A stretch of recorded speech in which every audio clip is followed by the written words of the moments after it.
thousands of gods. In India we have temples for everything. Thousands of gods we have got temples. But by going to a temple, we are not simply saying, we all say they are only different.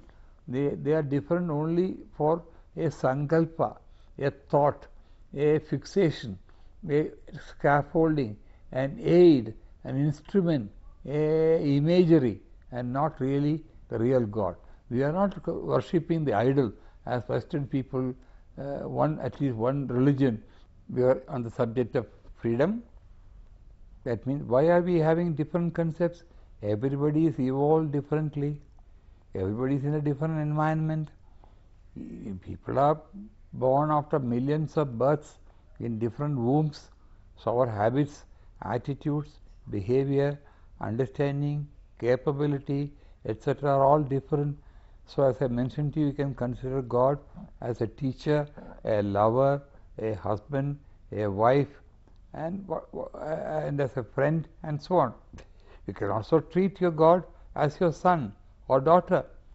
Yashoda treated Krishna as a child, and she was even beating him. Krishna was a god, but she used to beat him. So you can even treat a god as your child, Valsalya Bhava, as we call it, Guru Bhava, Dasa Bhava, and different concepts. Such ideas are not there in any other religion. In no other religion, in no other concept, in no other civilization, in no other culture has been given, people have been given infinite variety, because man wants variety. Man is not one stuck with one thing. You can't go on calling God by one name only, Ram, Ram, Ram, Ram, Ram. We want variety. That's why I got names for gods. Vishnu Sahasranama, Vishnu Sahasranama, Lalita Sahasranama, Vishnu and Lalita Sahasranama. Why we have got 1,000 names we are giving to God? One reason is variety. When mind is having variety, and mind expands, and mind gets applied, and if you repeat the same thing, it will lull you to sleep. That's one reason. Second reason is, what are these names called? That's only just meaning. Meaning, gods are given many attributes, good attributes, such as Srinivasan, that's my father's name. That means Vasati means living, Nivasati where it lives, Sri means auspiciousness, goodness, where Srinivasa means where goodness resides. Similarly, my name is Rama Swami. Rama means what? Ramyate iti Ramaha. Or Rama means one who is pleasing. What's the meaning of Krishna?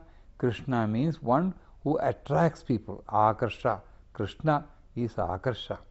Krishna also means dark in color. Therefore, you will find every name Udarashilan. Vasudevan, Vasudevan. Vasudevan is the name of his father Krishna. But the other name is Vasudeva. Vasu means the whole universe. Deva is a angel or a divine element from all over the world. And incidentally, now that it occurred to me, I should tell you that, which I will be repeating in the next later issues, later episodes. All such words came from India only. Subhash Sharma has written a book called 1,000 Foreign Words Had Their Origin in Sanskrit. One is Deva, divine Deva. One, Art, Ashta. Now 9. I am giving 2 or 3 names only of that kind. I will be speaking to you later on the scientific heritage of India and the cultural heritage of India as a part of civilization. So today we are on the concept of freedom, and other concept of freedom has been given to us, has been that we can call God by many names, partly to have variety, partly we want those attributes to come to us. Goodness should reside in me, so Srinivasa.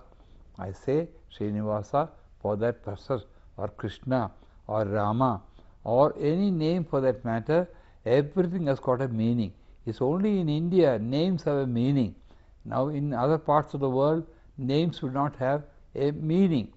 For instance, now Rodriguez may not have meaning at all, whereas in India most names, Lalita means soft spoken, Vilasini means beautiful, Lalita also means beautiful, Lakshmi means wealth, and so on. So Vidya, look at the beauty of Sanskrit language also.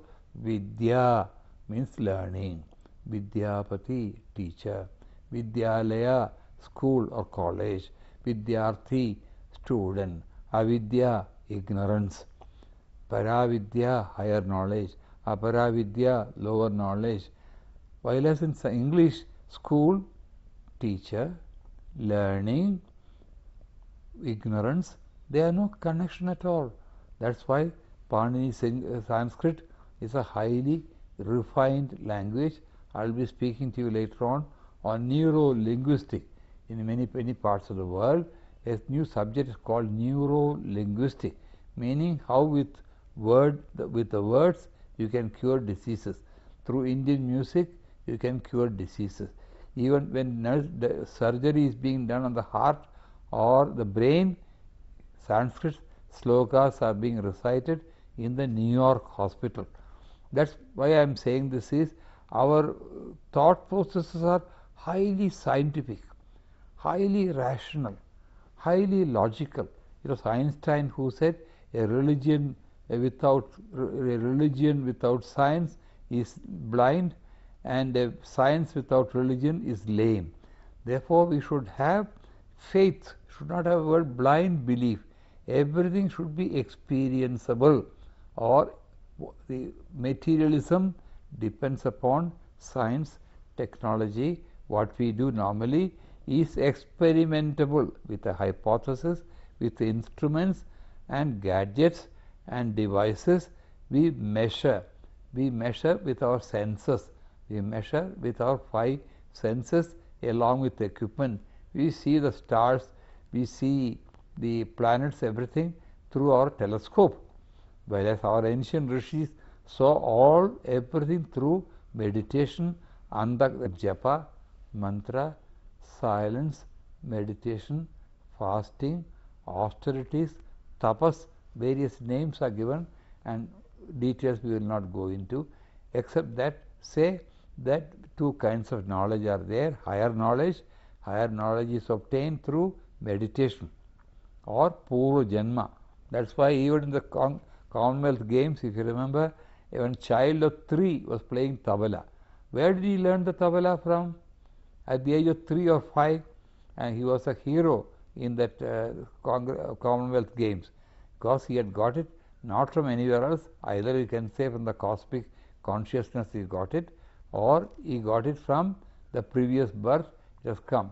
Beethoven used to play the instrument right from the age of 3 or 4. I have now working with Chaturvedi Swami, who knows 200 technologies of the world, who knows 9 languages, who can speak on any subject in the world without any reference to any book. He has no teacher. At the age of 11, he was sent to learn Vedas, but in front of the teacher, he recited all the Vedas. So his knowledge has come from previous birth, if you like, or from the cosmic consciousness, if you like. And therefore the peculiarity, why this has come from the concept of freedom. Freedom to speculate. Where is God? Who is God? Where are we coming from? Where are we going? We don't have answers for all this. Our own Shruti, or what I call Upanishads, say there are many things we don't know. But I am confident that in the next 100 years or so, science will give better method to find out what is the real truth behind all it. But we concede. We don't believe it. Don't trust us. We say we don't know.